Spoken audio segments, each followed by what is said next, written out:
Hello friends, આજે આપણે શિયાળામાં સ્પેશિયલ લીલવાની કચોરી બનાવીશું. એ પણ આપણે ઘઉંના લોટમાંથી બનાવીશું. તો મેં અહીંયા 1.5 કપ જેટલો ઘઉંનો લોટ લીધો છે.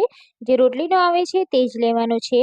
તેમાં સ્વાદ મુજબ મીઠું એડ કરીશું, અજમો એડ કરીશું અને 3 ચમચી તેલ એડ કરી સરસ રીતે આપણે થોડું પાણી એડ કરી અને લોટ બાંધી લઈશું. તો રોટલીનો જેવો લોટ બાંધીએ છીએ એવો બાંધી લઈશું. 10 મિનિટ રેસ્ટ આપીશું. હવે આપણે 1.5 કપ જેટલા તુવેરના દાણાને ઉકળતા પાણીમાં 1 ચમચી મીઠું નાખી આપણે બાફી લેવાના છે. તો આવા અચકચરા બાફવાના છે. હવે આપણે તેને મિક્સર જારમાં એડ કરી પલ્સ કરી આ રીતે પીસી લઈશું. હવે આપણે તેનો વઘાર કરીશું. તો 2 ચમચી તેલમાં જીરું એડ કરી હિંગનો વઘાર કરીશું અને 2 થી 3 ચમચી જેટલે આપણે લીલા મરચાં અને આદુની પેસ્ટ એડ કરી દઈશું. 1 ચમચી તલ, 1 ચમચી વરિયાળી એડ કરી દઈશું અને બધું સરસ રીતે આપણે મિક્સ કરી લઈશું.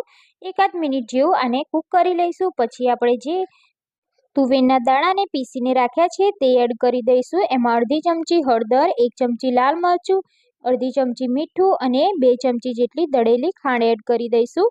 આમાં લીંબુનો રસ પણ એડ કરી શકો છો. હવે આપણે બધું સરસ રીતે મિક્સ કરી લઈશું. તો અહીંયા આપણું સ્ટફિંગ રેડી છે. તો હવે આપણે લોટમાંથી પૂરીની સાઈઝ જેટલું એક ગુલ્લું કરી આ રીતે પૂરી વણી લઈશું. આ રીતે પૂરી વણાઈ જાય એટલે આપણે 1 થી 2 ચમચી જેટલું સ્ટફિંગ તેમાં ભરી લઈશું અને કચોરીને આ રીતે ચપટીઓ લઈ અને ફોલ્ડ કરી લઈશું.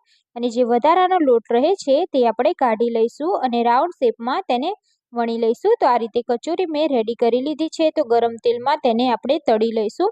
તો 5 થી 10 મિનિટ જેટલું થશે તેને તળતા. તો અહીંયા કચોરી આપણી તળાઈ ગઈ છે.